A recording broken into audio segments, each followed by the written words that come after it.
Y'all, Bubba here again. Today we're at my buddy Lee Davis's house.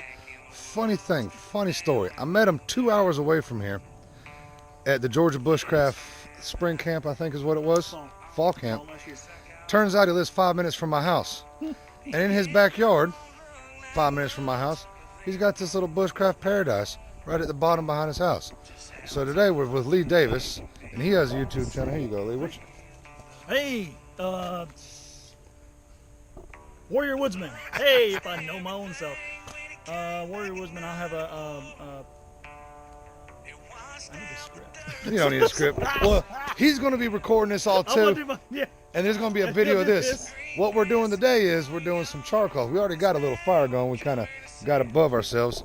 We're playing with flint and steel. We're playing with all kinds of things. He's got his own little, what'd you call that kit again? I'm going to call this the Georgia Heat. The Georgia Heat. He's got some, here you go. There you go. Little Altoids cans, even smaller than the ones I've heard of the Texas Heat. It's just char cloth, I'm going to call this char ribbon.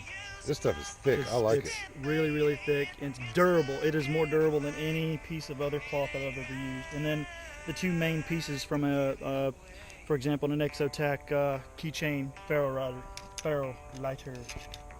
So that's what we're doing today, y'all. Stick around. We're going to burn some things, make some char cloth. And if you don't know what char cloth is, hang out. You're going to figure it out. You will soon. You will soon. All right, y'all. We'll be right back. We're going to get everything set up and have some fun.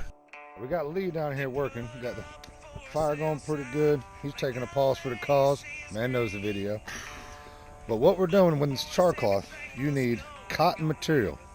What he's got here is really awesome because I'll tell you a little story. When I first started doing this years ago, I tried it with bandanas. Bandanas work, the cotton bandanas, but they're really thin. They get brittle. They just, to me, they're too easy to overcook them. Once you overcook them, they're brittle. They fall apart. They don't do nothing worth a darn. So then I went t-shirts. Them too. If you overcook them just slightly, they're too brittle. They don't work with a darn. So me personally, I started using dishcloths, which work great. Well, I showed up at this man's house and he had spent the money, which was $7. $7.99 for 1 inch, and that is 30 feet right there. It's for $8, 30 feet of this. Not right now. Well, not now. 1 inch thick cotton. Now, when you're doing this, you want natural material like cotton. I think jute works too. Yep. Trying to think of hemp works too. Sisal probably. So you want natural stuff. So what you do is you take this or your cotton material and you put it in a tin. Look at here. You put it in a tin, and you don't want the tin sealed completely. Now, Altoid tins, if that's what you use, you don't have to punch a hole in them because they have the hinges on the back that act as a natural hole. This one's sealed pretty good. He punches a hole in it. And then you take this stuff uncooked and cut it into small manageable pieces, stick it in the tin, yay size or so, and then you leave it in the fire. Take it out when it's cool. If you open it before it's cool, it's going to ignite. Don't do that. Wait till it's cool. If you can grab the tin, it's probably cool enough. And when you pull it out, you're going to have little black pieces of charred cloth. Thus the name. So we're getting all that set up. The fire's going, and we're getting a tin ready to go, and going to get some material to put in there. And what's you doing down there? You striking flint and steel? What you playing with? Oh, I'm playing all kinds of things, getting everything ready. I've got an Altoids tin right here, a little small one. I'm going to do a little bit of rope, cotton rope. See how that works. And I've got this little tin. I want to see if I can so I get some more cotton rope in there, see what I can do with that. This normally held the small strips of pre-cooked cotton. I just want to see how this does. My thing is just to go ahead and get the tins cooked up, so that it looks a little more like that one instead of like these. That's really it. So I'm gonna put it in. So he just throws it in the fire, keeps it there. You ain't got to put it like in the burning fire. It's just got to get to the heat source. You're baking it basically. So we're almost to a waiting game now. Right. It'll take a few minutes, 15, 20 maybe. And that's when we play. That's when we pause for the calls. Oh, yeah. And that's when we just hang out and enjoy yourself. That's the main thing about being out here. Enjoying yourself. He said pause. He said, look at him. That's what we're going to do. We'll be back. So the gas is escaping. The gases that are escaping are flammable.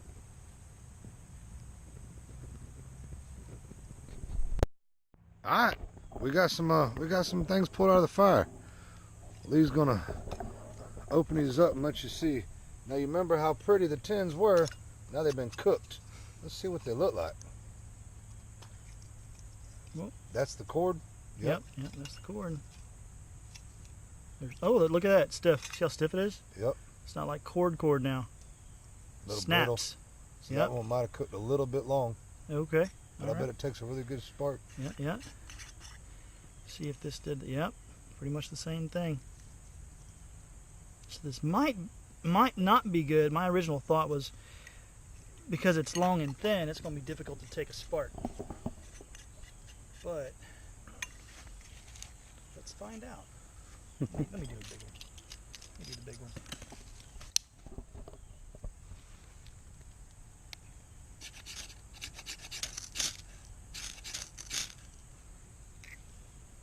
Yep. Y'all see the embers on it? Did it go out? I think it went out. This experiment might not prove fruitful. I still see some on it.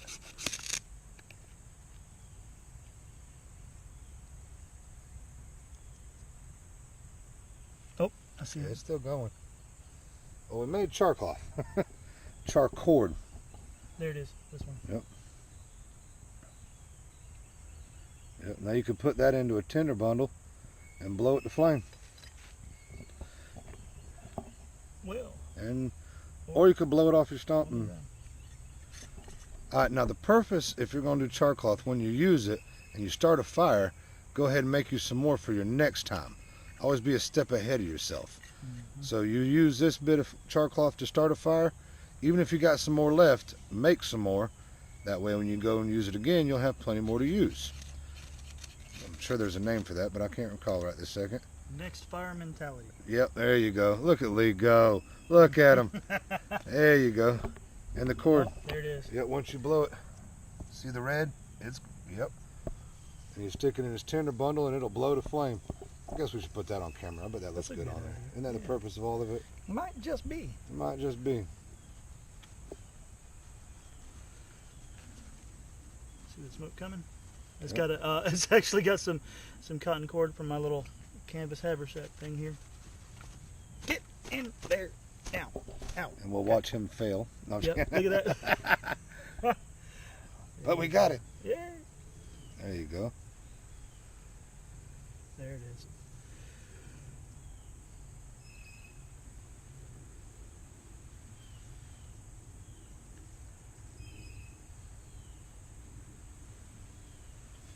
The suspense is killing me.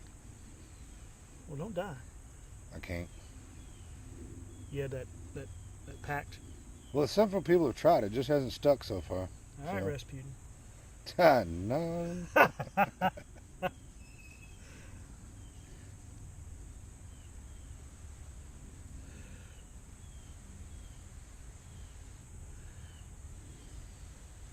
cannot express the joy that happens when you create the life of a fire.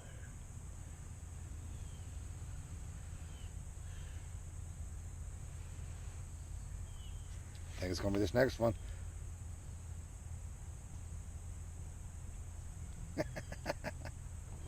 Yeah, there you go. We got fire, folks. Oh, that's good.